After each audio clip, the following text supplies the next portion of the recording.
만물을 지으시고 여전히 다스리는 창조주 하나님을 우리는 믿습니다.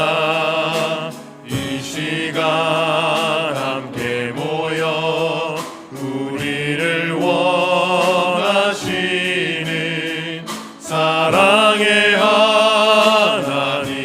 하나님을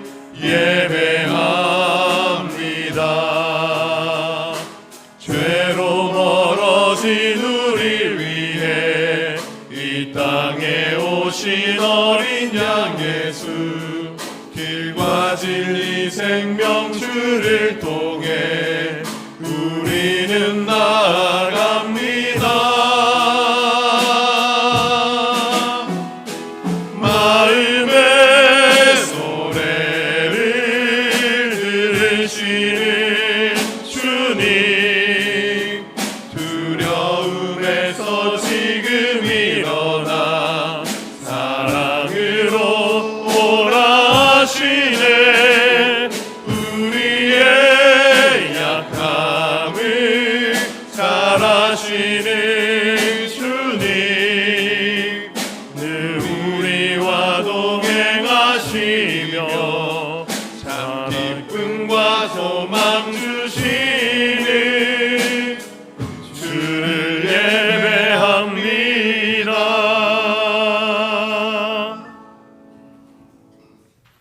사람이 의롭게 되는 것은 율법의 행위로 말미암음이 아니요 오직 예수 그리스도를 믿음으로 말미암는 줄 알므로 우리도 그리스도 예수를 믿나니 이는 우리가 율법의 행위로서가 아니고 그리스도를 믿음으로써 의롭다함을 얻으려 함이라. 율법의 행위로서는 의롭다함을 얻을 육체가 없느니라. 아멘.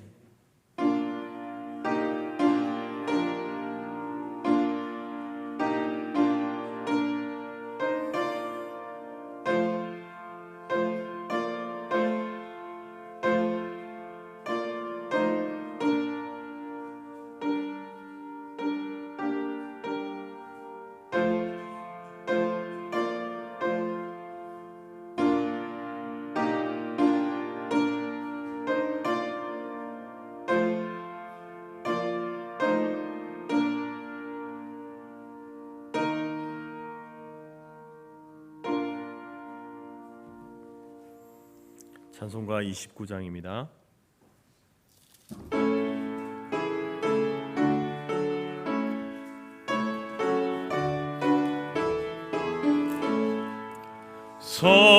성도여 다 함께 할렐루야 아멘. 주 찬양하여라 할렐루야 아멘. 주 보좌 앞에서 택하시는 애를 다 찬송하여라 할렐루야 아멘. 만문을 열어라 할렐루야 아멘. 온 하늘 울려라 할렐루야 아멘.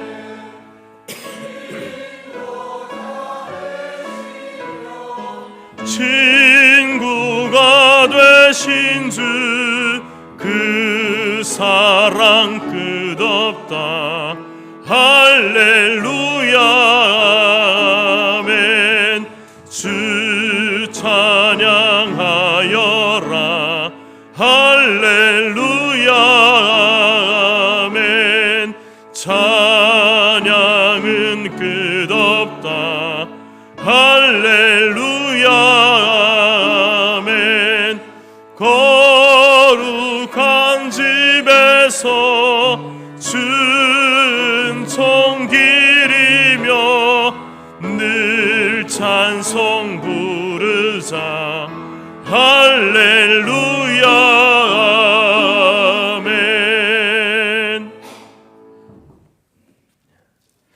교동문 72번입니다.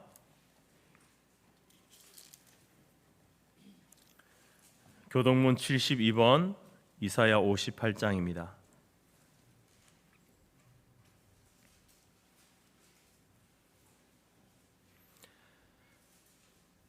내가 기뻐하는 금식은 흉악의 결박을 풀어주며 멍에의 줄을 끌어주며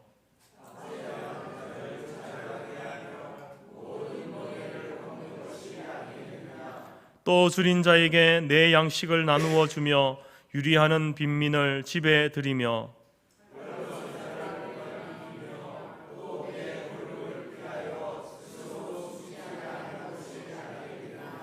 그리하면 내 빛이 새벽같이 비칠 것이며 내 치유가 급속할 것이며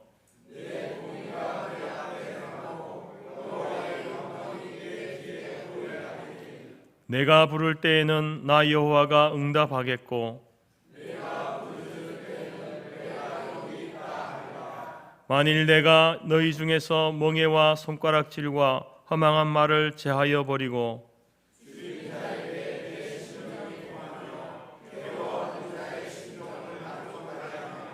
내 빛이 흑암 중에서 떠올라 내 어둠이 낮과 같이 될 것이며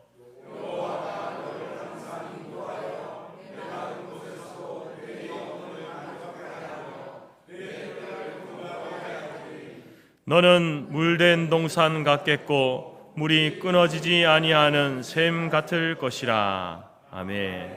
사도신경으로 신앙 고백드립니다.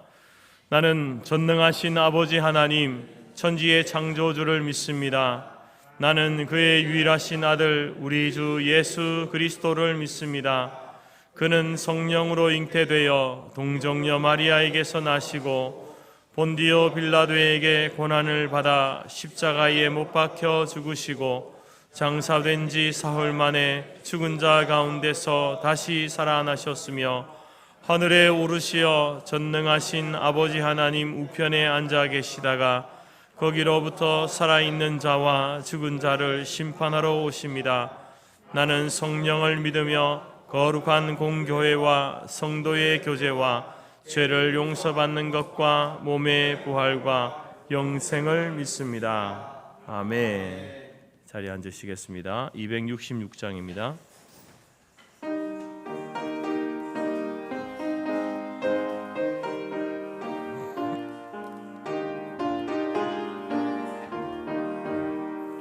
주의 피로 이룬 샘물 참 깊고 넓도다.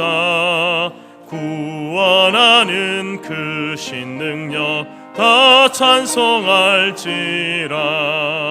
찬송하세 주의 보혈 그 샘에 지금 나가 죄에 깊이 빠진 이 몸 그 피로 씻어 맑히네. 죄악 세상 이김으로 거룩한 길 가는 나의 마음 성전 삼고 주께서 계시네. 찬송하세 주의 보혈 그 샘에 지금 나아가 죄에 깊이 빠진 이 몸 그 피로 씻어 맑히네.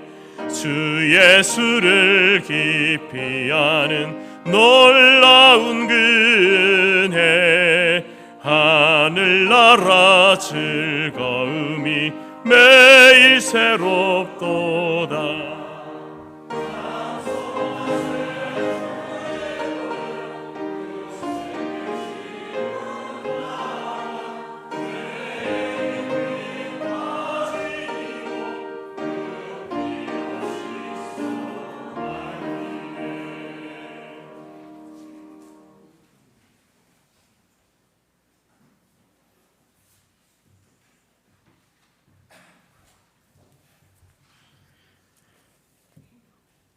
사랑과 긍휼이 풍성하신 주 여호와 하나님, 이 시간에 예배당에 모여 예배하는 성도들과 혹은 사정에 의해 온라인으로 예배드리는 성도들의 예배를 받아주시옵고 찬양과 기도 간구에 귀 기울여 주시옵소서.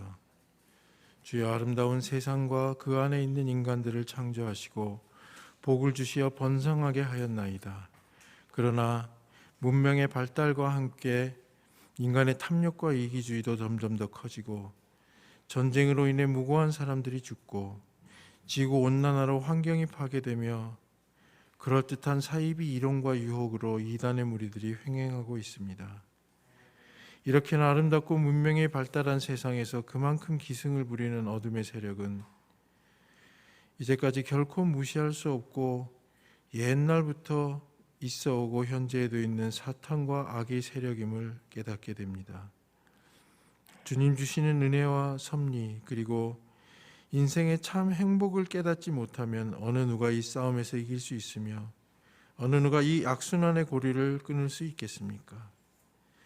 주님이시여 저희들과 함께하여 주시고 주님의 섭리하심을 깨달으며 주님 주시는 힘으로 날마다 승리하는 삶을 살게 하여 주시옵소서. 다윗은 노래하기를 주께서 내가 앉고 일어섬을 아시고 멀리서도 나의 생각을 밝히 아시오며 나의 모든 길과 내가 눕는 것을 살펴보셨으므로 나의 모든 행위를 익히 아시오니 내가 주의 영을 떠나 어디로 가며 주의 앞에서 어디로 피하리까. 내가 혹시 말하기를 흑암이 반드시 나를 덮고 나를 두른 빛은 밤이 되리라 할지라도 주에게는 흑암이 숨기지 못하며 밤이 낮과 같이 비추이나니 주에게는 흑암과 빛이 같음이니이다. 주께서 반드시 악인을 죽이시나니 피 흘리기를 즐기는 자들이 나를 떠날지어다라고 하였습니다. 또한 내게 무슨 악한 행위가 있나 보시고 나를 영원한 길로 인도하시며 나의 대적을 물리쳐 주시라고 노래하였습니다. 주님, 저희들은 다윗과 같은 전쟁을 겪지 못하였고 다윗과 같은 영웅도 아니지만 시편을 읽으며 다윗의 마음에 공감하고 같은 간구를 드리게 됩니다.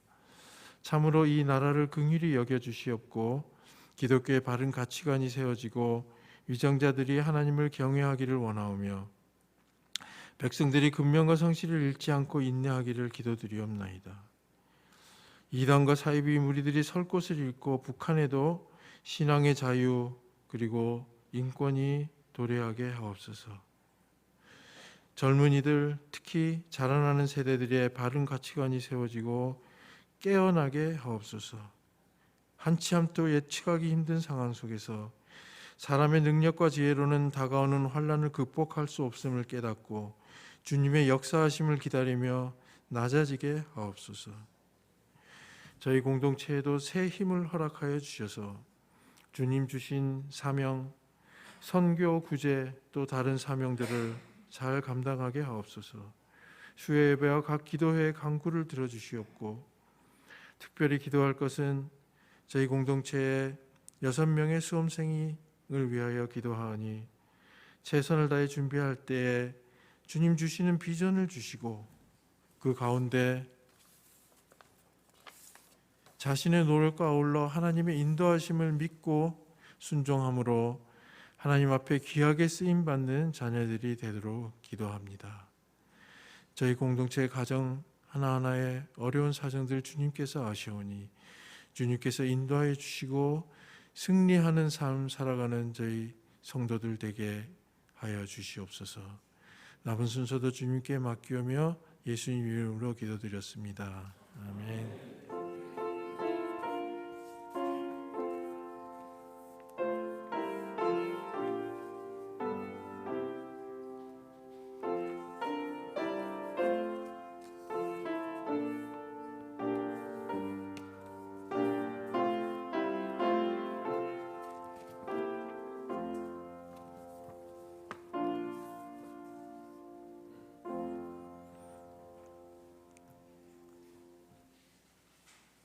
권고 말씀입니다. 사랑하고 축복합니다.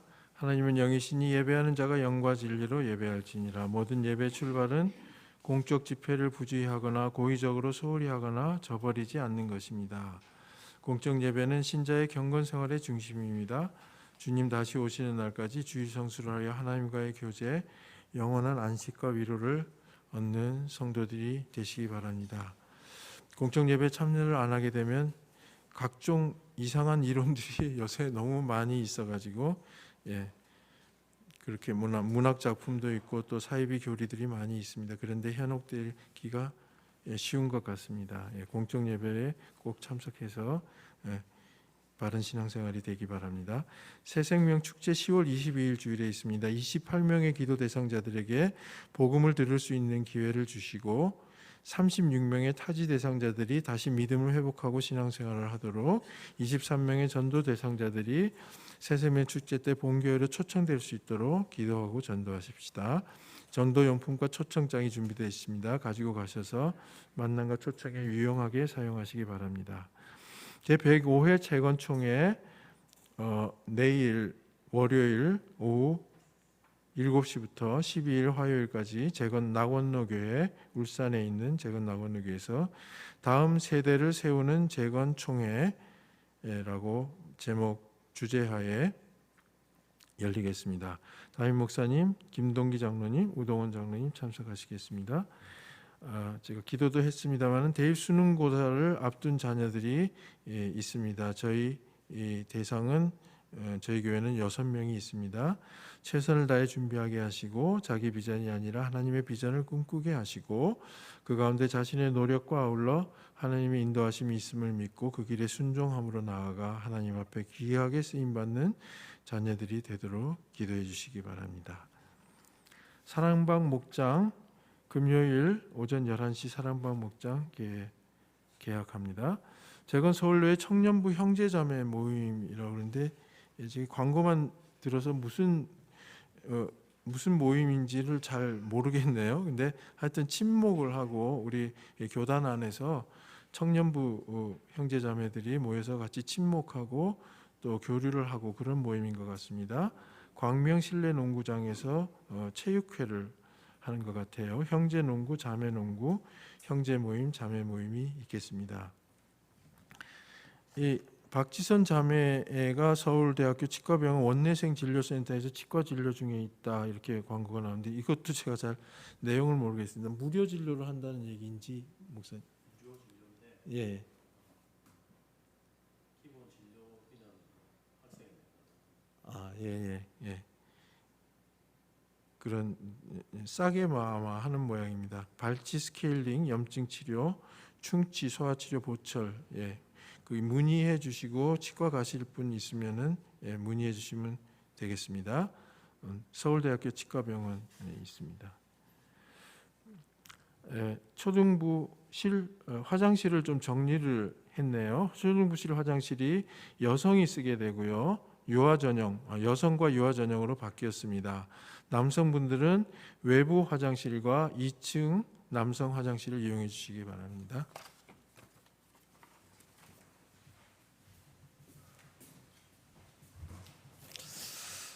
우리 치과의 진료는 이제 우리 박지선 자매가 우리 창원의 아름다운 교회 박승희 장로님 딸인데 이제 이 학교 다니면서 저희 교회 출석하고 있었습니다.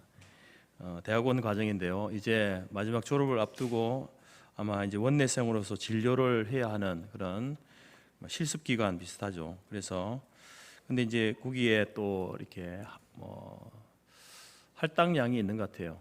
그래서 서울에 있는 학생들은 뭐 친척이나 친구나 이렇게 많은 사람들이 오는데 또 집이 이렇게 창원이다 보니까 많이 지인들이 많이 와야 되는데 많이 오지 못하는 상황이 있습니다. 그래서 우리 교회 가벼운 치과 진료 하실 분들은 가시면은 또 이렇게 DC도 해주니까요.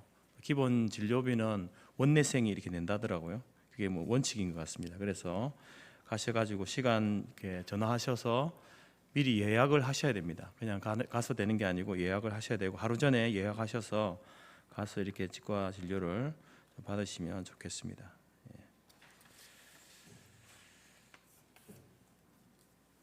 찬송가 50장 우리 찬양하면서 준비한 예물 드리겠습니다.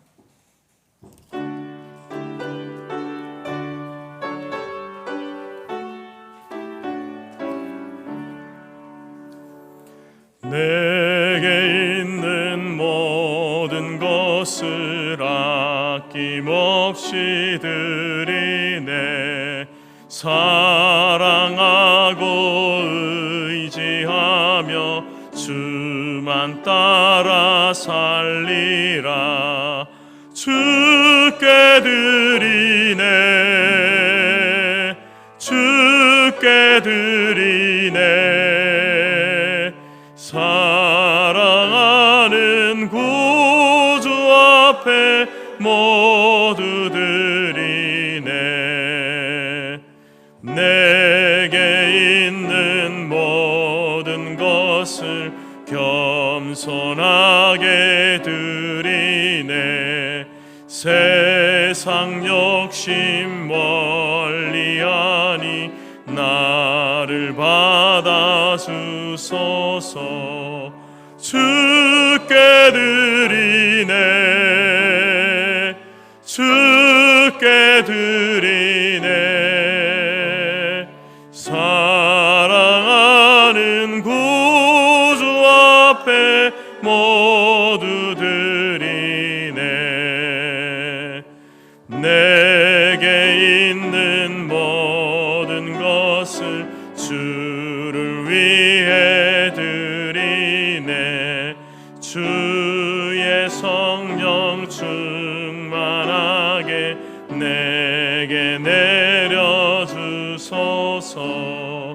주께 드리네, 주께 드리네. 사랑하는 구주 앞에 모두 드리네.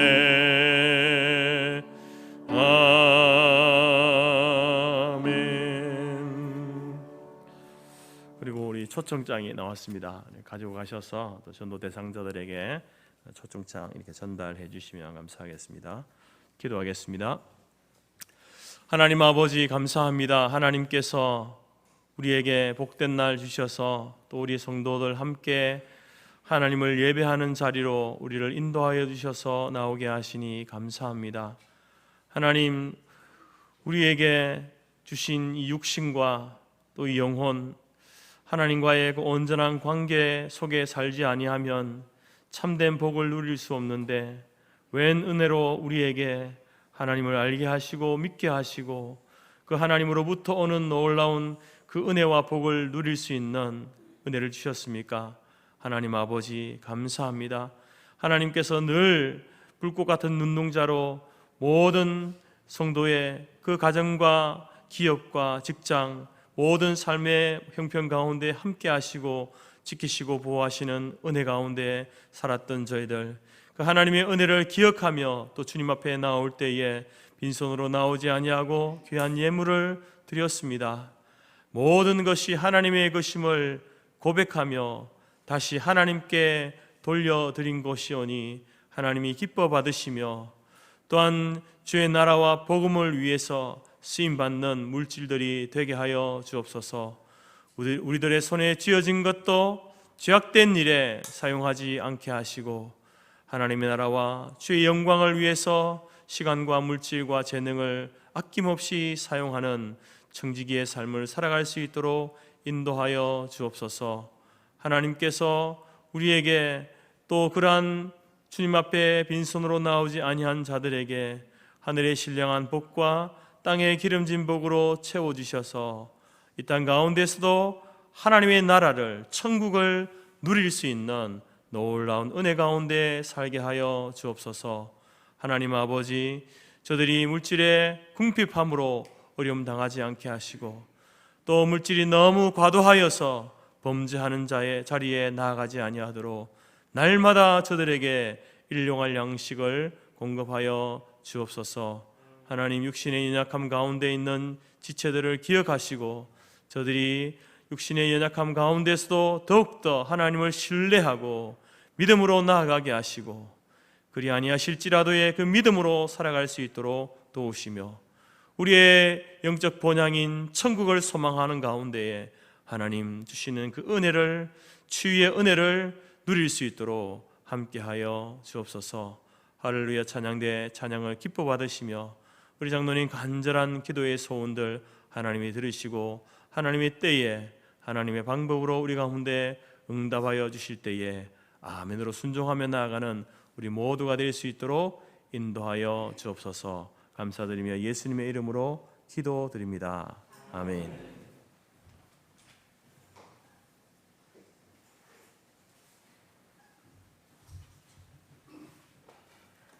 하나님이 우리에게 주신 말씀은 빌립보서 3장 1절에서 9절까지이며 신약 321페이지입니다. 앞 화면에도 있습니다. 끝으로 나의 형제들아 주 안에서 기뻐하라. 너희에게 같은 말을 쓰는 것이 내게는 수고로움이 없고 너희에게는 안전하니라. 개들을 삼가고 행악하는 자들을 삼가고 몸을 상해하는 일을 삼가라. 하나님의 성령으로 봉사하며 그리스도 예수로 자랑하고 육체를 신뢰하지 아니하는 우리가 곧 할례파라. 그러나 나도 육체를 신뢰할 만하며 만일 누구든지 다른 이가 육체를 신뢰할 것이 있는 줄로 생각하면 나는 더욱 그러하리니 나는 8일 만에 할례를 받고 이스라엘 족속이요 베냐민 지파요 히브리인 중에 히브리인이요 율법으로는 바리새인이요 열심으로는 교회를 박해하고 율법의 의로는 흠이 없는 자라. 그러나 무엇이든지 내게 유익하던 것을 내가 그리스도를 위하여 다 해로 여길 뿐더러 또한 모든 것을 해로 여김은 내 주 그리스도 예수를 아는 지식이 가장 고상하기 때문이라. 내가 그를 위하여 모든 것을 잃어버리고 배설물로 여김은 그리스도를 얻고 그 안에서 발견되려 함이니 내가 가진 의는 율법에서 난 것이 아니요 오직 그리스도를 믿음으로 말미암는 것이니 곧 믿음으로 하나님께로부터 난 의라. 아멘.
마틴 루터가 비텐베르그 교회당에다가 그 문에다가 95개조 반박문을 이렇게 내걸면서 이제 종교 개혁에 본격적으로 시작되어졌습니다. 굉장히 역사적인 사건이고 중요한 사건입니다. 이러한 종교 개혁을 이제 하나님 말씀 교리적인 바탕 위에 세워간 사람이 제네바의 장 깔뱅, 영어로는 존 칼빈이라고 부르죠. 존 칼빈 목사님을 통해서 이제 이 종교 개혁이 본격적으로 이렇게 시작되어지게 됩니다. 기독교 강요를 통해서 그 가운데 당시 로마 가톨릭 교회의 타락상과 부패상들 또는 바른 진리와 교회 개혁을 설파함으로써 종교 개혁의 길을 달리게 됩니다. 우리가 마틴 루터를 사랑하지만 마틴 루터 같은 경우는 그 종교 개혁의 어떤 시발점이 되는 중요한 역할을 하긴 했지만 그러나 또 다시 이렇게 로마 가톨릭으로부터 완전하게 자유롭지는 못했습니다. 그리고 이제 종교 개혁도 이제 이 하나님 말씀 중심으로 이렇게 되어져야 한다라는 중요한 그 취지를 가지고 시작되어졌지만 시간이 흐르면서 이제 교리주의로 변질되어지는 그러한 모습도 나타나기 시작했습니다.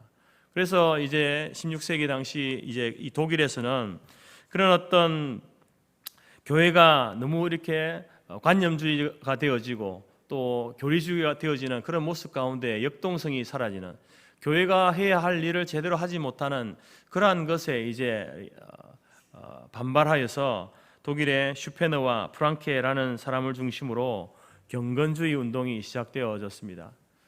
경건주의라고 하는 것은 이제 교회의 어떤 사명을 대사회적인 그 사역들을 회복하는 것이죠. 세계 선교와 아울러서 고아원을 짓고 또 빈민자 학교를 설립하고 여러 자선 기관들을 설립함으로 세상과 가까워지는 그 교회의 모습을 추구하는 것이 초기 이제 경건주의 운동의 그러한 모습이었습니다.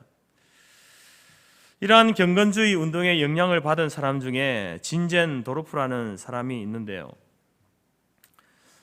이 진젠도르프는 19살 때에 네덜란드와 프랑스로 여행을 갔다가 뒤셀도르프에 들르게 됩니다.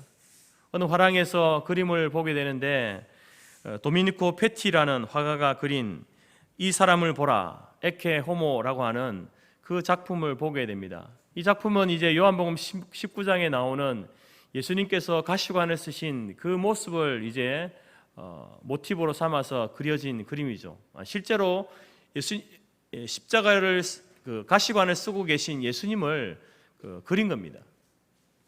근데 그 그림을 보는 가운데에 이제 그 그림 맨 밑에 이런 글이 적혀 있는 것을 보게 됩니다. 나는 너를 위하여 이 모든 것, 내 생명까지 주었는데 너는 나를 위해서 무엇을 주느냐? 진젠도르프는 이 글귀를 읽으면서 마음의 찔림을 받고 감동을 받아서 19살의 어린 나이였지만 자신의 삶을 그리스도에게로 다 전부 던지기로 결심하게 되었습니다. 그 당시에 체코에서는 그리스도인들이 로마 가톨릭으로부터 박해를 받고 이제 독일의 드레스덴까지 이렇게 피난을 오게 되었는데 진젠도르프가 자신의 영지에서 자신의 땅에서 그 사람들이 살 수 있도록 거처를 마련해 주었습니다. 그런데 사람들이 계속해서 몰려드는데 약 300명 가량 이렇게 몰려들게 되었습니다. 그래서 그 사람들을 중심으로 이제 교회를 세우게 되었는데 그 교회를 모라비안 교회라고 이렇게 불렀습니다. 진젠도르프는 나중에 이제 이 교회의 일에 전념하기 위해서 변호사직을 버리고 모라비안 교회의 감독이 되었습니다. 규모는 그렇게 크지 않았지만 그래도 선교 지향적인 교회로서 아프리카나 중국, 페르시아, 북미와 남미 전 세계에 226명의 선교사를 파송하는 그러한 교회가 되었습니다. 그리고 진젠도르프도 자신도 미국이나 영국, 독일, 세계 곳곳을 다니면서 선교사들을 위로하고 전도하고 하는 그런 어떤 선교의 활력을 불어넣는 그 사역을 감당했습니다. 진젠도르프는 독일의 그 작센주의 백작이었습니다. 그리고 자신의 영지를 가지고 있을 만큼의 큰 부자였죠. 그래서 그는 사실상 또 변호사 일을 하고 변호사로서의 어떤 직임을 가지고 있었기 때문에 사회적인 지위나 또 경제적인 모습에 있어서 마음만 먹으면 편안하게 안락한 삶을 살 수 있었던 사람입니다. 근데 그가 그 자신의 인생을, 삶을 예수님을 위해서 다 던져버린 겁니다. 예수님께 자기의 모든 것을 다 드렸다라는 것입니다. 진젠도르프가 남긴 글 가운데 이런 글이 있습니다. 예수여, 당신의 의와 피만이 내 아름다움, 내 영광의 옷이오니 불타는 세상 속에서 이 옷 차려입고 기쁨으로 내 머리를 들리이다. 이 말은 바로 이 진젠도르프가 오직 예수 그리스도를 위해서 살았다라는 것을 우리에게 이야기해 주고 있습니다. 왜 진젠도르프는 세상의 부와 명예를 다 내려놓고 그리스도인으로서의 삶을 선택했을까요? 그는 바로 그의 인생에 있어서 진정한 가치가 바로 예수님이다라는 사실을 확신했기 때문에, 알았기 때문에 그렇습니다. 사람은 이 땅을 살아가면서, 이 땅을 사는 모든 사람들이 세상을 살면서 진정으로 가치 있는 삶이 무엇인가, 그것을 찾고 그런 삶을 추구하는 인생은요, 참으로 아름다운 인생입니다. 내 인생의 참된 가치가 무엇인가, 내가 무엇을 추구하며 살 것인가, 그런 고민을 가지고 물음표를 던지면서 그것을 위해서 살아가는 인생은요, 아름다운 인생이죠.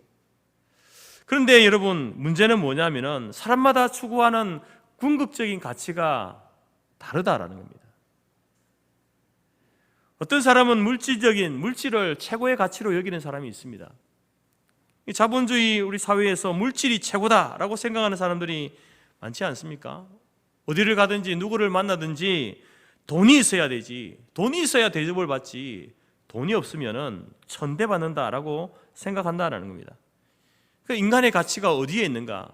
물질의 유무, 물질의 많고 적음에 따라서 인간의 가치가 좌우된다라고 생각하는, 이 물질의 우선순위를 두는 사람들이 있습니다. 그리고 건강의 가치를 중요하게 여기는 사람도 있죠. 건강이 재산이기 때문에 어떻게 해서든지 자기 몸을 건강하게 이렇게 가꾸어 가야 한다는 거죠. 그래서 이런 분들은 이제 뭐 TV에서 의사들이 나와가지고 또 운동하는 사람들이 나와서 어디에 좋다라고 하는 모든 약들, 모든 운동들, 모든 음식들 다 먹어야 되고 해야 되고, 그렇게 자기 몸을 그렇게 끔찍히도 사랑하면서 가꾸어 가는 사람들이 많습니다. 실제로 여러분, 운동선수나 연예인들은 몸이 자산이잖아요. 그래서 몸에 투자하는 그것이 엄청난 투자를 합니다. 우리가 상상하지 못할 정도로 투자하죠. 여러분, 이 자체를 뭐 건강을 위해서 투자하는 것, 뭐 또 물질이 필요하니까, 물질이 필요하지 않습니까? 물질을 그러면은 모으는 일, 뭐 집을 사고 땅을 사고 이런 것 자체를 우리가 하지 말아야 되는가? 그런 이야기를 하는 게 아닙니다. 투자를 한 몸이든지 그렇지 않든지 그것은 영원한 가치는 아니다라는 것이죠. 최종적인 가치가 되지 못한다는 겁니다. 최고의 가치가 아니라는 말이죠. 어떤 사람은 정신적인 가치를 중요하게 여기는 사람도 있습니다. 마음이 편해야 최고라는 거죠. 아무리 뭐 많이 배우고 많이 가지고 있고 건강하다 하더라도 마음이 편하지 못하면은 안 된다는 겁니다. 그래서 이런 사람들은 복잡한 세상, 이런 사람 저런 사람과 얽혀 살려는 그것을 힘들어하죠. 마음이 불편하니까, 다 자기 마음 같지 않으니까 힘든 거죠. 그래서 그런 사람들은요, 저 멀리 한적한 곳 산속으로 가서 이렇게 사람들과 동떨어져서 수련을 하든지, 마음 편안한 그것이 인생의 가장 가치가 높다고 생각하기 때문에 그렇게 살아가는 겁니다. 여러분들은 무엇에, 어떤 것에 가치를 두고 삽니까? 여러분은 이 세상에서 최고의 가치로 여기는 일이 무엇입니까? 여러분, 세상 사람들이 또 우리 그리스도인들도 마찬가지고 어떤 자기만의 가치를 추구하고 사는 것 자체를 부정하는 게 아닙니다. 그럼 그리스도인은 물질을 돈을 벌면 안 되는가? 건강을 위해서 뭐 약을 먹고 음식을 먹고 뭐 이런 좋은 어떤 환경에 가서 지내는 이런 것이 불가한 것인가? 그렇지 않다는 겁니다.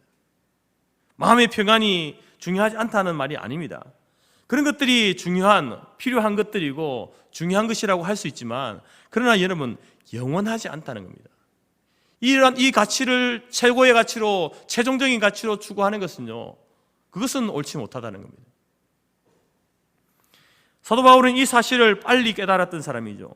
그래서 자기는 자기의 인생을 무엇에다가 던져야 하는지를 그는 잘 알고 있었습니다. 오늘 빌립보서를 말씀을 보게 되면 바울은 가장 고상한 가치, 그 가치가 무엇인가, 그것을 우리에게 이야기해 주고 있습니다. 바울은 그것을 돈이라고 이야기하지 않습니다. 건강이라고 말하지 않습니다. 어떤 명예라고 이야기하지 않습니다. 지식이라고 말하지 않습니다. 그가 발견한 가장 고상한 가치, 그것은 예수 그리스도를 아는 지식이다. 다시 말해서 예수 그리스도다. 예수 그리스도가 이 땅을 살아가는 모든 사람들에게 있어서 최고의 가치다, 가장 고상한 가치다라고 이렇게 이야기하고 있습니다. 그래서 바울은 복음을 만나고 예수님을 만나고 그리스도를 만난 이후에 그는 독신으로 살면서 복음을 전했습니다. 신약 성경 가운데 13권을 썼죠. 나중에는 로마에 가서 끌려가서 순교당합니다. 참수당합니다. 최고의 가치를 발견한, 가장 고상한 가치를 발견한 사도 바울의 그 인생을 보면서 예수님 믿기 이전의 삶과 이후의 삶을 볼 때에, 예수 믿고 난 이후의 삶을 이 믿지 않는 사람들이 볼 때는 이 삶이 어떻게 최고의 가치를 발견한 사람의 삶인가, 너무나도 불행하고 너무나도 그 죽음이 비참한 그런 죽음이 아닌가, 도무지 이해하지 못하죠. 그러나 여러분, 바울은 가장 고상한 가치 예수 그리스도 때문에 최고 행복한 사람이었습니다. 헬렌 켈러는 이런 말을 했습니다. 행복은 자기 만족에서 얻어지는 것이 아니라 가치 있는 일에 충실할 때 얻어지는 것이다. 사도 바울이 왜 행복했습니까? 결혼도 못했는데, 자기가 다니면서 개척했던 교회들 늘 노심초사하면서 편지 쓰고 한 그것이 신약 성경에 남아있고, 급기야는 그 복음 때문에, 예수님 때문에 로마에 잡혀가서 거기에서 고문을 당하고, 그리고 심지어 목이 잘려 죽는 참수형을 당했는데 어떻게 사도 바울이 행복했다라고 그렇게 말할 수 있는가? 여러분, 사도 바울의 이러한 모습은요, 세상 사람들 눈에는 이상하게 보이고 불쌍하게 보일 수 있습니다. 그러나 우리가 성경을 통해서 봐도 그렇고 교회 역사를 통해서 이 진젠도르프나 또 사도바 같은 이 사람들은요, 최고의 가치가, 가장 고상한 가치가 예수님이다 라는 사실을 발견하고 그렇게 살았습니다. 자기 삶에 만족하며 살았습니다. 아니면 오히려 자기의 삶을 사람들에게 자랑하며 살았습니다. 이러한 사람들은 이 둘만 아니라 수많은 사람들이 역사 가운데에 있습니다. 그리고 중요한 것은요, 우리들도 그 역사의 대열에 서 있다는 겁니다. 저와 여러분이 그리스도인이다. 그리스도가 최고의 가치다, 가장 고상한 가치라고 믿고 우리가 살고 있지 않습니까? 여러분이 예수님이 가장 고상한 가치다라고 그 예수님을 추구하면서 예수님에게 자신의 인생을 모든 것을 던지면서 살았던 그 사람들의 삶의 특징이 무엇인가? 진젠도르프라는 사람과 사도 바울과 그리고 오늘 이 시대를 살아가는 우리가, 그리스도인인 우리가 우리의 삶에 어떠한 삶의 특징이 나타났는가, 그리고 나타나야 하는가, 우리가 말씀을 통해서 살펴보기를 원합니다. 예수님이라는 가장 고상한 가치를 추구한 사람들의 특징은요, 첫 번째는 환경을 초월한 기쁨입니다. 오늘 바울은 1절에서 이렇게 편지하죠.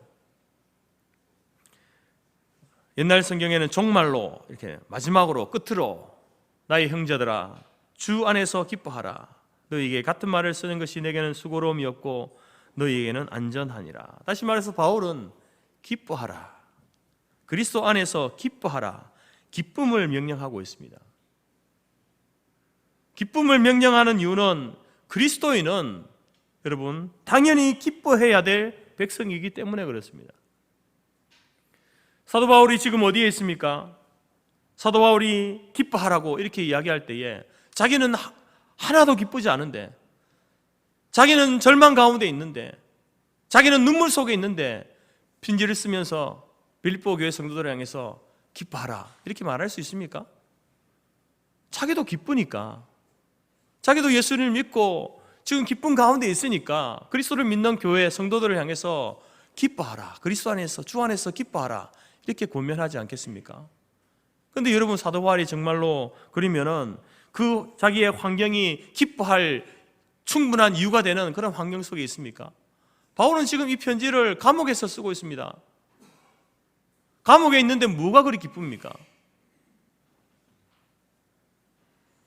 갇혀 있는 그 사람이 오히려 밖에 있는 사람을 향해서 기뻐하라, 맞지 않잖아요, 말이. 여러분, 바울이 기뻐하라, 바울이 또 기뻐하고 있고 또 기뻐하라고 하는 그 기쁨은요, 다른 기쁨이 아니에요. 환경을 초월한 기쁨입니다. 감옥에 갇혀 있지만 그래서 환경을 초월한 기쁨을 가지고 있는 바울이기 때문에 감옥 안에서도 기뻐할 수 있는 거예요. 고문을 당하면서도 기뻐할 수 있는 겁니다. 심지어 여러분, 마지막 죽음의 순간에도 기뻐할 수 있는 거예요.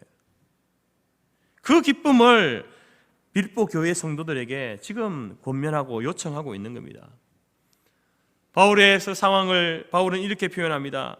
바울은 자기의 대적들에게 우겨쌈을 당해 있고 답답한 일을 만났고 핍박을 받고 있고 거꾸로 뜨임을 당해 있다. 바울의 상황은 절대 절망의 상황입니다.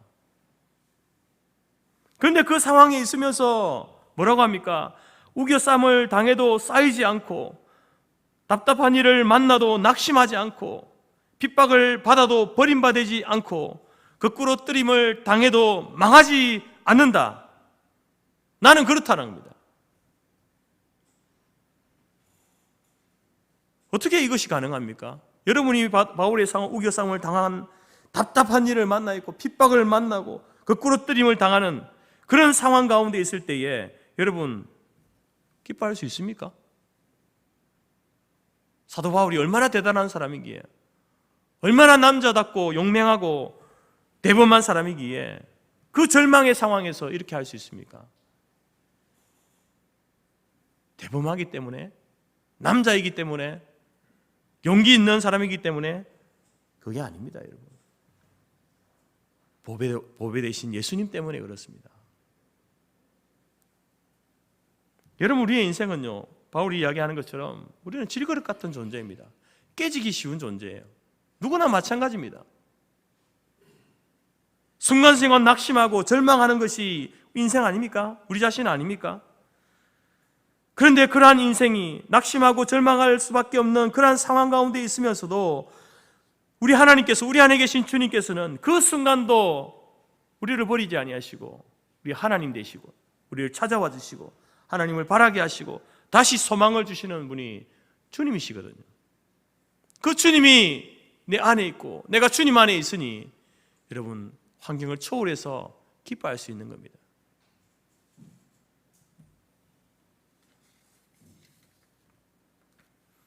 여러분, 사도 바울이 그랬고요, 진젠도르프가 그랬습니다.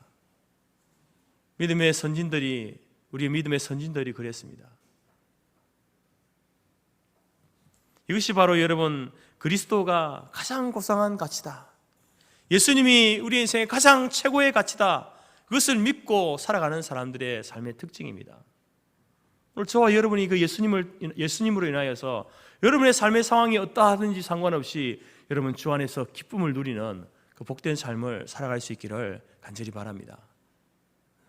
두 번째로 여러분, 그리스도가 최고의 가치라고 믿는 그 사람들의 특징은요, 시대를 분별하는 힘을 갖게 됩니다. 2절 말씀에 개들을 삼가하고 행악하는 자들을 삼가하고 몸을 상해하는 일을 삼가하라. 여기서 개들과 행악하는 자들은요, 다 유대인들, 율법주의자들을 이야기하는 겁니다. 그리고 몸 상해하는 일을 삼가라는 것은요, 할례를 이야기합니다. 할례. 유대인들은 이제 할례를 몸에다가 이렇게 자기들이 이스라엘 백성이다, 하나님의 백성이다라는 표시를 몸에다가 표시하지 않습니까? 할례를 행하죠. 그래서 이 말은 뭐냐면은 이 유대인들, 특별히 유대인 율법주의자들이 바로 이 할례를 통해서 또 어떤 율법을 행함을 통해서 스스로 구원을 받는다, 그렇게 그들은 주장하고 있는 겁니다. 그것을 빌립보 교회 안에다 성도들이 그렇게 주장하고 가르치고 있는 거예요. 자신들이 할례를 받은 자신들이야말로 진정한 하나님의 백성이다라고 자부하고 있는 겁니다. 그러면서 이방인들을요, 개 취급하는 거예요. 그리스도인들을 핍박합니다. 그런 유대인 율법주의자를 향해서 바울이 뭐라고 합니까? 오히려 그들을 향해서 개들이다, 개들을 삼가해라, 개들을 조심해라, 개들을 피하라, 이렇게 이야기하고 있는 겁니다. 그러면서 바울이 3절에서 이렇게 이야기합니다. 하나님의 성령으로 봉사하며 그리스도 예수로 자랑하고 육체를 신뢰하지 아니하는 우리가 곧 할례파다. 누가 진정한 하나님의 백성이냐? 바로 하나님의 성령으로, 성령의 힘으로 봉사하는 사람, 예수님을 자랑하는 사람, 그리고 육체를 신뢰하지 않는 이 사람이, 그 사람이 누구입니까? 빌립보 교회 성도들을 이야기하는 겁니다. 우리가 곧 할례파다. 우리가 진짜 하나님의 백성이고 우리가 진짜 그리스도인이다, 하나님의 자녀다 라고 이렇게 이야기하고 있는 겁니다. 여러분, 참된 그리스도인은 바로 사도 바울이 우리에게 고면하는 것처럼 이러한 위험한 이단인 율법주의자들을 삼가해야 됩니다. 피하고 또 피하고 또 피해야 됩니다. 조심해야 된다는 겁니다. 여러분, 이 율법주의자로 이렇게 지칭되는 이 사람들이 오늘날에도 있는데요. 존 메가더 목사님은 현대 기독교의 내부에 있는 세 가지 적, 밖에 있는 적 말고요, 기독교 안에, 교회 안에 세 가지 적이 있다, 이렇게 이야기하는데, 첫 번째가 똑같이 율법주의입니다. 율법주의는 구약시대에만 있는 게 아니에요. 예수님 때만 있었던 게 아닙니다. 오늘날도 있습니다. 행위로 무언가를 행해야만 구원을 받는다라고 생각하는 사람, 예수를 믿는 건 믿는 거지만 그래도 내가 무언가를 해야 구원을 받을 수 있지라고 생각하는 사람, 또 그렇게 가르치는 사람이 교회 안에 있습니다. 로마 가톨릭이 대표적인 거지만 그건 우리 개신교 밖에 있는 거니까. 근데 교회 안에 그런 사람들이 있다는 겁니다. 그런 가르침을 가르치는 사람들이 있다는 거예요. 그 조심해야 된다는 겁니다. 또 하나는 신비주의인데요. 신비주의는 하나님의 말씀보다는 개인적인, 주관적인 어떤 직관이나 꿈, 체험, 이것을 절대적인 것으로 해석하는 거예요. 그래서 이런 사람들은요, 신비주의는 지금도 하나님이 자기에게 계시를 주신다고 생각합니다. 이미 계시는 완성되었는데 무슨 계시를 줍니까?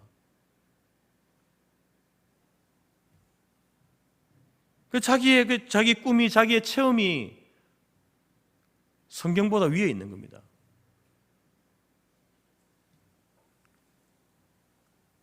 그리고 또 하나는 금욕주의인데요. 참된 경건, 참된 영성을 얻기 위해서는 예수님처럼 궁핍한 삶을 살아야 한다. 절대적인 것으로 주장하는 거예요. 절대적인 것으로. 금욕주의가. 이 금욕주의나 신비주의나 율법주의, 이것이 바로 현대 기독교 안에 있는 세 가지 적이다. 이런 주장들은요, 다 이단적인 겁니다. 이런 주장을 하는 사람들은 다 이단입니다. 그러한 자들을 피하고 또 피해야 된다, 이렇게 이야기하는 겁니다. 여러분, 성경은 분명히 우리에게 말씀하죠. 오늘 본문에서도 이야기하지만 우리가 구원받는 것은요, 우리 행위, 어떤 선행, 우리 행동, 금욕주의를 행하고 신비적인 어떤 체험을 하고 율법을 행하는 그것으로 인하여서 구원을 받는다. 성경은 그렇게 가르치지 않습니다. 오직 우리가 하나님 앞에 의로워질 수 있는 길은 예수 그리스도를 믿음으로 말미암아, 그 피를 믿음으로 말미암아 의로워진다, 하나님의 자녀가 된다라고 말씀하고 있습니다. 이렇게 성경이 우리에게 가르침에도 불구하고 왜 사람들은 그 이단들의 속임수에 넘어갈까요?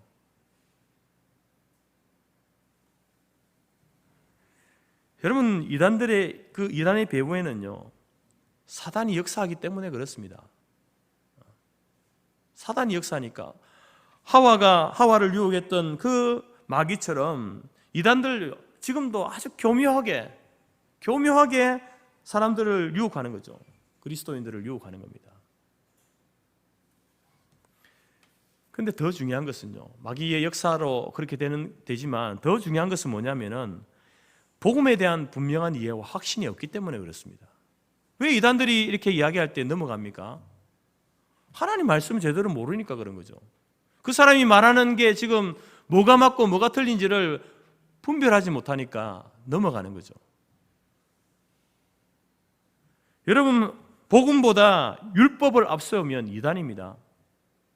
뭔가를 지켜야 된다, 어떤 날을 지켜야 된다, 유월절을 지켜야 된다, 뭐를 지켜야 된다, 그래야 구원을 받을 수 있다.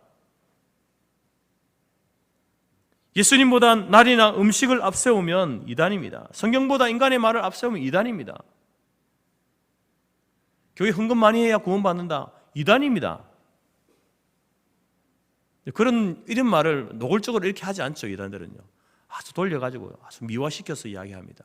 그런 것들을 잘 분별해야 되는 거죠. 이단적인 가르침에 대해서 우리가 어떻게 반응해야 되는가? 피하고 또 피해야 된다. 근데 문제는 뭡니까? 그게 이단적인 가르침인지 모르는 거예요.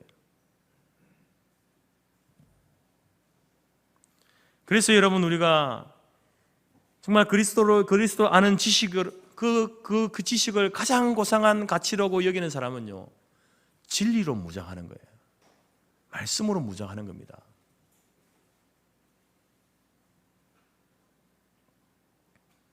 진리로 무장된 사람은요, 하나님 말씀의 가치를 제대로 아는 사람은요, 그래서 이 세상을 분별하는 힘을 갖게 되는 겁니다. 저 사람이 하는 말이 무엇이 참이고 무엇이 거짓인가를 분별할 수 있는 거예요. 이단이라고 해서 여러분 다 거짓말하는 게 아니거든요. 그 사람들도 여러분 성경 가지고 이야기하잖아요. 자기 마음대로 해석해서 문제지만, 근데 그 해석이 옳은지 그런지를 분별할 수 있는 거죠.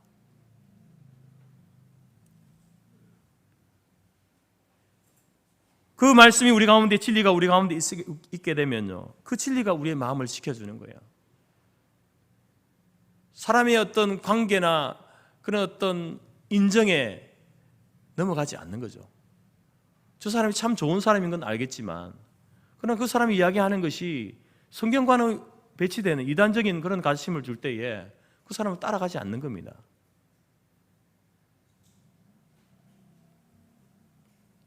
그래서 복음의 사람이, 말씀을 가진 사람이요, 진리를 위해 살 뿐만 아니라 진리와 진리 아닌 것을 분별하게 되는 힘을 갖게 되는 것입니다.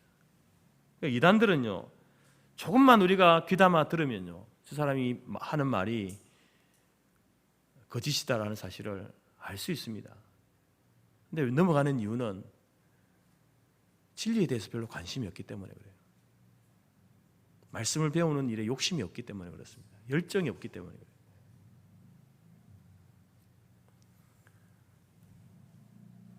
교회가 왜 하나님 말씀 성경을 읽어야 된다, 성경을 써야 된다, 성경 공부를 해야 된다, 뭐 여러 가지 어떤 공부 과정들을 이렇게 해야 된다라고 이야기합니까?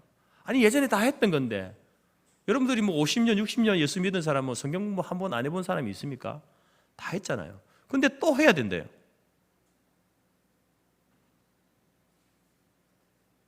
왜냐하면 시대마다 여러분, 그 이단들은요, 옷만 살짝 바꿔 입고 나오거든요. 근데 그걸 분별하려면요, 우리는 날마다 말씀을 묵상하지 않으면, 설교를 듣지 않으면요, 성경 공부하지 않으면 분별해내지 못합니다.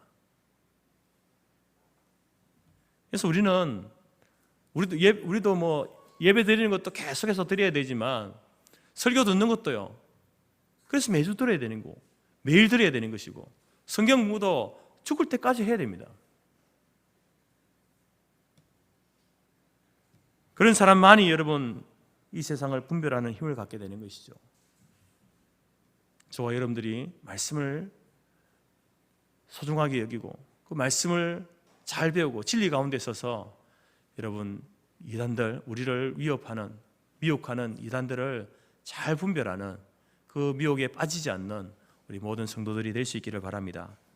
세 번째로 예수 그리스도가 가장 고상한 가치라고 믿는 사람들은요, 육체를 신뢰하지 않고 예수님을 추구하게 되어 있습니다.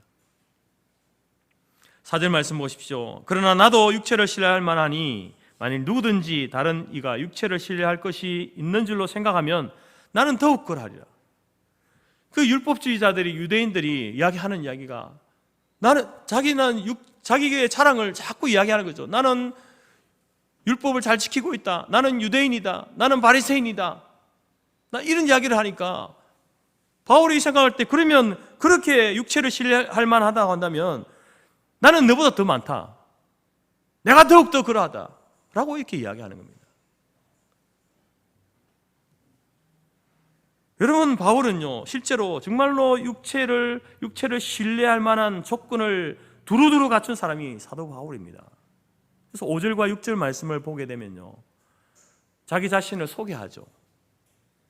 자기 자신을 소개하는데 바로 예수님 만나기 이전에 그가 무엇을 추구하였던 삶을 살았는지를 이야기해 줍니다. 나는 과거에 이런 사람이었다는 거예요. 뭐라고 합니까? 나는 난지 8일 만에 할례를 받은 사람이다. 여러분, 이스라엘 백성들은요, 난지 8일 만에 할례를 받습니다. 그것을 통해서 이 사람이 순수 이스라엘 백성, 이스라엘 사람이다. 순수한 이스라엘 사람이다. 이것을 이제 표시를 내는 것 아닙니까? 바울이 그런 사람이라는 거죠. 또 이스라엘 족속이다라고 이렇게 이야기합니다. 여러분, 아브라함, 이삭, 이 혈통이 이스라엘 아닙니까? 약속의 자손인 동시에 축복의 자손입니다. 내가 그렇다는 겁니다. 사도 바울 자신이 그렇다는 겁니다. 베냐민 지파라고 이렇게 이야기하죠. 명문 지파입니다. 초대왕, 이스라엘 초대왕 사울을 배출했던 지파 아닙니까? 이스라엘이 남북으로 나누어질 때에 유대와 함께 베냐민 지파가요, 남유다를 형성하게 되죠. 북이스라엘은 아수르 사람과 이렇게 피가 섞이는, 혈통이 섞여버리는 그러한 사람들이었지만 베냐민 지파는 이방인과 피가 섞이지 않아요. 정통 이스라엘 사람이에요. 바울이 자기가 베냐민 지파라는 겁니다. 히브리인 중에 히브리인이다. 이 히브리라는 말은요, 타 민족, 이방 사람들과 이스라엘 사람을 구분할 때 쓰는 표현입니다. 히브리 민족이다. 순수한 이스라엘 민족 족속 가운데 가장 순수한 자가 나다. 내가 히브리인 중에 히브리인이다. 그리고 율법으로는 내가 바리새인이다. 이 바리새인들은요, 그 구약 성경 가운데 모세 오경에 기록되어 있는 그 레위인의 정결을 정말 엄격하게 지킨 사람들이 바리새인입니다. 예수님 당시에 한 6천 명 정도가 있었는데 이들이 이스라엘의 정신적인 지주였어요. 바리새인들이 그런 존재였습니다. 그러니까 바리새인이다라고 하면요, 이스라엘에서는 출세길이 열리는 거예요. 근데 그것뿐만 아니라 바울은 누굽니까? 그 당시에 가장 뛰어난 학자였던 가말리엘이라고 하는 그 선생님 밑에서 배운 사람. 종교학자로서도 율법사로서도 앞길이 보장된 사람입니다. 그래서 뭐라고 합니까? 율법의 의로는 내가 흠이 없는 사람이다. 완벽한 조건을 갖춘 사람입니다. 육체적인 완벽한 조건을 갖추고 율법을 추구하던 사람이 나 바울이다. 네가 그러면 나는 너 위에 있다. 이렇게 이야기하는 겁니다. 근데 그 바울이 그리스도인이 되고 나서 자기가 자랑하고 자기가 추구했던 그러한 것들에 대해서 뭐라고 이야기합니까? 7절에서 그러나 무엇이든지 내게 유익하던 것을, 내게 유익하던 것 뭡니까? 아까 이야기했던 것 쭉 나열했던 것들, 그것을 내가 그리스도를 위하여 다 해로 여길 뿐더러, 해로 여긴다. 가치 있는 것으로 여겼던 그 모든 것들이 예수님 앞에 다 해로 여긴다라고 고백합니다. 8절에는 뭐라고 합니까? 내가 그것을 배설물로 여긴다. 배설물 뭡니까? 똥 아닙니까? 쓰레기죠. 음식물 찌꺼기, 쓰레기, 그 배설물로 여긴다는 겁니다. 예수님을 알고 나서부터 육체를 추구하던 그 모든 것들이 똥과 같은 것이다, 배설물과 같은 것이다라고 그렇게 이야기하는 겁니다. 여러분, 이 땅에 많은 사람들이 구하고 찾고 추구하는 것이 무엇입니까? 세상 사람들은 육체의 자랑을 쫓습니다. 추구합니다. 어떻게 해서든지 내가 세상에서 자신의 육체를 자랑할 만한 그러한 스펙을 쌓아야 되죠. 그래서 공부도 하고 운동도 하고 많은 수고와 노력을 아끼지 않습니다. 여러분, 그 자체를 부인하는 게 아닙니다. 그럼 우리는 살아가면서 공부도 하지 말고 운동도 하지 말고 뭐 직장에서 이제 좋은 또 직위로 올라가기 위해서 노력도 하지 말고 그렇게 살아야 되는가? 그 말을 하는 게 아닙니다.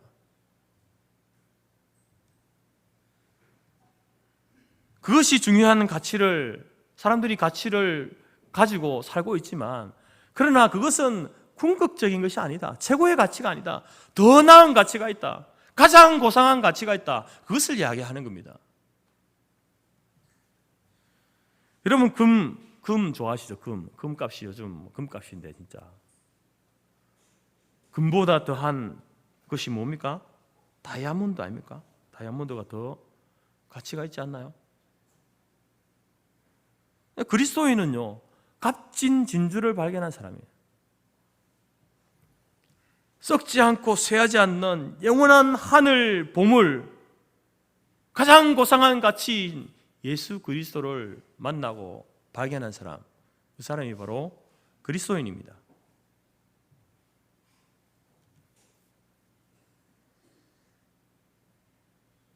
여러분, 우리가 그리스도를 믿고 복음을 추구하면서 그리스도에게 복음에 자신의 인생을 모두 던진 사람들, 우리는 그 사람들을 우리가 존경하고 하지만, 그러나 육신을 쫓아 사는 사람들이 볼 때는요, 한없이 어리석은 거죠. 인생을 낭비하는 것이고요, 미련한 짓이죠. 그렇게 보일 수 있습니다. 그러나 우리는 육체를 쫓아서 사는 사람들이 아니지 않습니까? 우리는 그리스도를 따라 사는 사람입니다. 그리스도를 따르기 위해서 세상적으로는, 육체적으로는 고난받고 손해보면서도 고생이 되어도 주님을 쫓게 되는 거죠. 세상이 추구하는 그런 어떤 가치들, 돈, 명예, 권세, 건강, 학위, 여러분, 이런 것들이 우리에게 풍성이 있으면 좋죠. 돈이 많은 것보다, 적은 것보다 많으면 좋지 않습니까? 싫은 사람 있습니까? 싫으면 저 주세요. 권세가, 세상에 권세가 있으면 좋죠. 학위 없는 것보다 있는 게 더 안 좋겠습니까? 건강한 사람이 좋죠. 그러나 그것이 부족하다고 해서 불행한 것은 아니라는 겁니다. 불행한 것이. 이런 것들이 조금 부족하면요, 불편할 수는 있습니다. 돈이 많은 사람보다 적은 사람이요, 세상 살아가는데 많이 좀 불편하죠. 많이 배운 사람보다 적게 배운 사람이 불편할 수 있습니다. 높은 직위, 높은 권세를 가지고 있는 사람보다 낮은 자리에 있는 사람이 불편할 수는 있죠. 그러나 불행한 건 아니죠.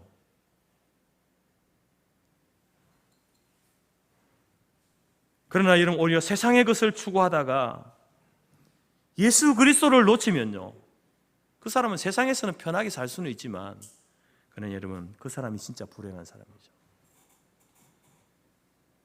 세상에서는 편하게 살았지만 그러나 불행한 인생이에요. 왜냐하면 그 사람은 영혼을 준비하지 못했기 때문에. 짧은 100년도 안 되는 인생, 그 인생은 편안하게 떵떵거리며 살았지는 모르지만, 그러나 영혼을 준비하지 못한 거예요. 그 사람이 불행한 사람 아닙니까?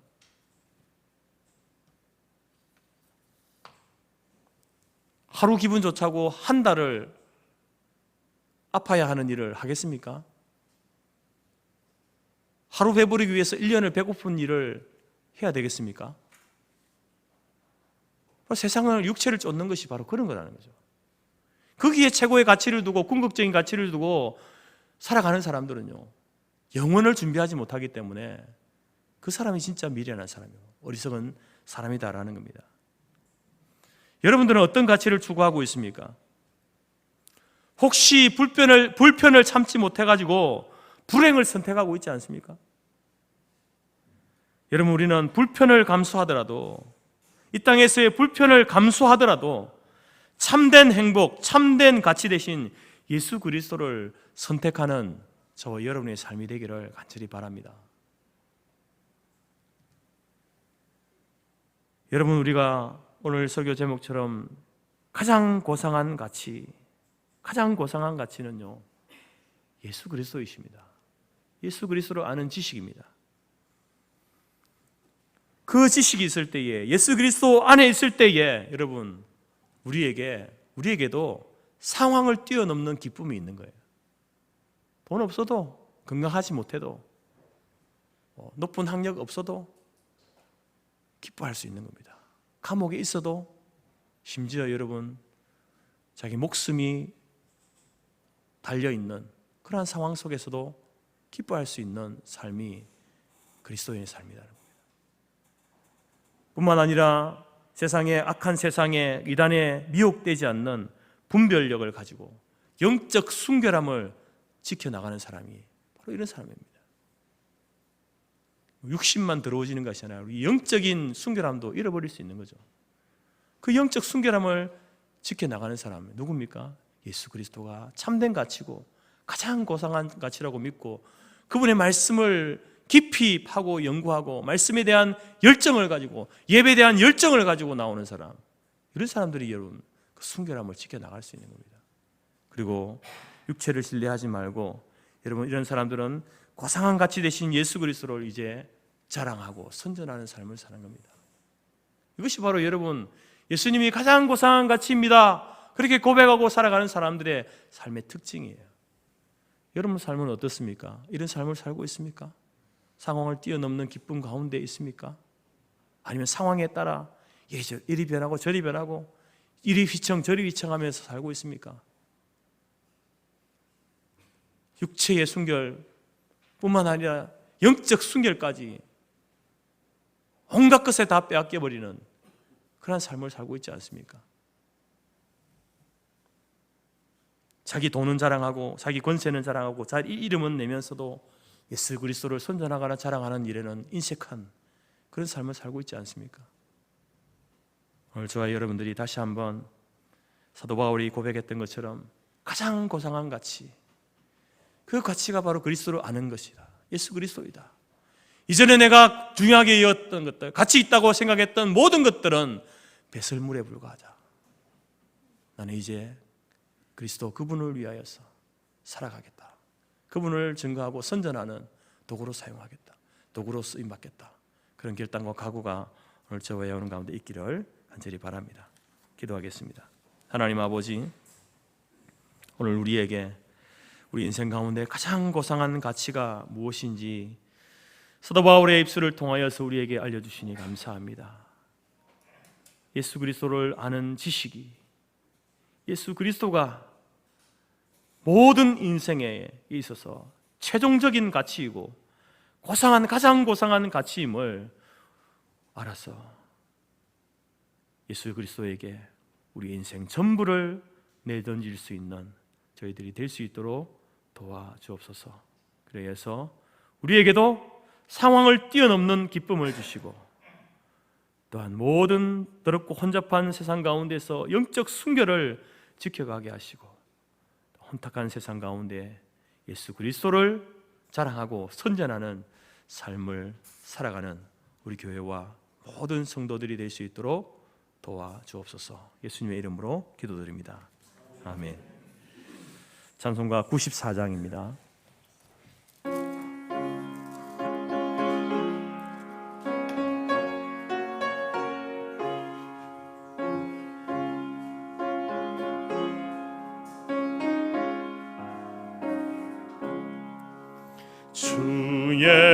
예수보다 더 귀한 것은 없네. 이 세상 부귀와 바꿀 수 없네. 영숙을 내 대신 돌아가신 그 놀라운 사랑 잊지 못해. 세상 즐거움 다 버리고 세상 자랑 다 버렸네. 주 예수보다 더 귀한 것은 없네. 예수밖에는 없네. 주 예수보다 더 귀한 것은 없네.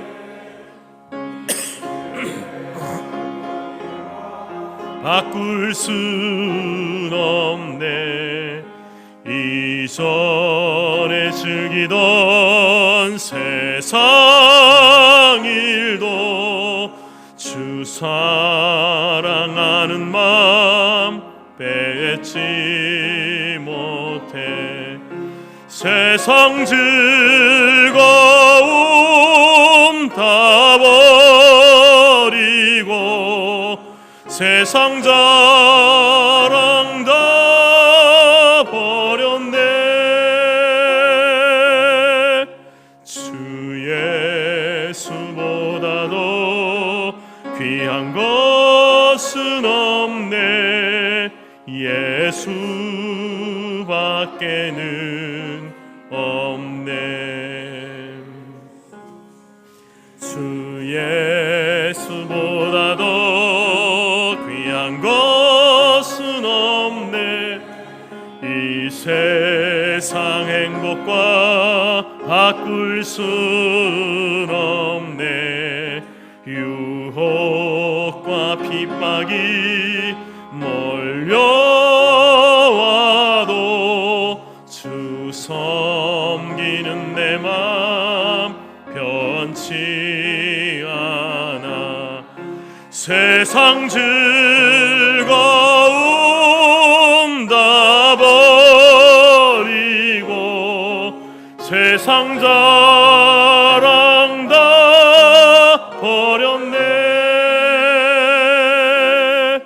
주 예수보다 더 귀한 것은 없네.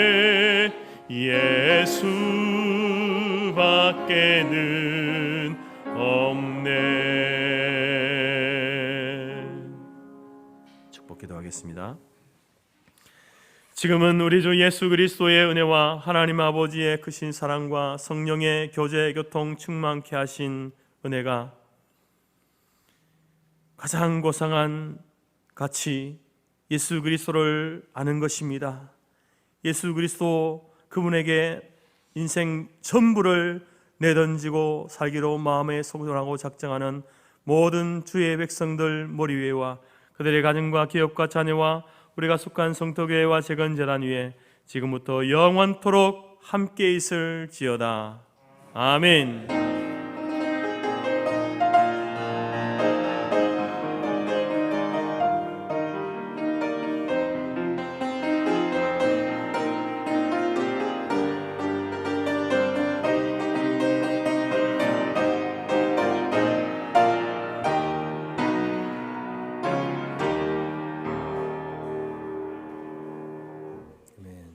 예배를 마쳤습니다. 감사합니다.